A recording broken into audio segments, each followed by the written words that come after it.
सब खां बुनियादी ॻाल्हि इहा आहे त फ़ौज जो सियासत में किरदारु हुजण ई न खपे। असांजो मुल्क तॾहिं तरक़ी कंदो जॾहिं फ़ौज वञी पंहिंजूं बैरिक्स संभाले। इहा सभ खां वॾी बदकिस्मती आहे जो फ़ौज सियासत में इन्वॉल्व थी आहे। ऐं इहे सभु फ़ौजी साहब जर्नेल जॾहिं कसम खणंदा आहिनि त पोइ चवंदा आहिनि त असांजो सियासत सां को बि ताल्लुक़ कोन हूंदो। हिननि कसम खणी करे पंहिंजा कसम टोड़िया आहिनि। हिननि पाकिस्तान जे आइन खे रांदीको ऐं खेनूड़ो बणायो आहे। फुटबॉल वांगुरु किकूं था हणंदा वतन। इहा वॾी बदकिस्मती आहे। अवाम खे गॾु थियणो पवंदो ऐं अवाम खे क़ुर्बानी ॾियणी पवंदी।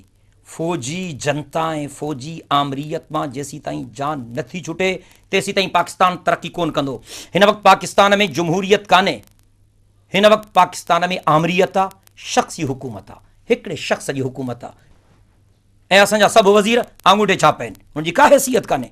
सभु कुझु आहिनि साईं, अमेरिका में पढ़ी आया अथव। मां ॻाल्हि आहे त पढ़ियलनि कढ़ियलनि त इहो हशर कयो आहे।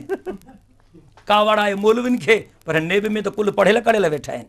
नेब जे केसनि में पकड़जनि त पढ़ियल कढ़ियल था। कहिड़े मौलवीअ सरकार खां कर्ज़ खणी करे खाधो आहे?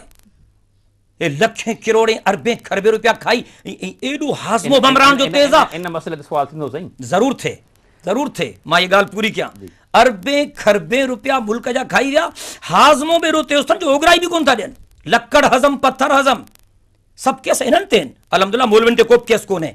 मौलवी उहो ई तॾनि ते वेहण वारा मौलवी आहिनि। अल्हम्दुलिल्लाह उन्हनि जी दामन कल्ह बि दाग़दार कोन हुई, अॼु बि दाग़दार कोन्हे। असां चाहियूं था त फ़ौजी बैरकुन में वापसि वञनि ऐं सियासतदाननि खे सियासत करण जो हक़ ॾिनो वञे ऐं अवामी राय जो एतिराम कयो।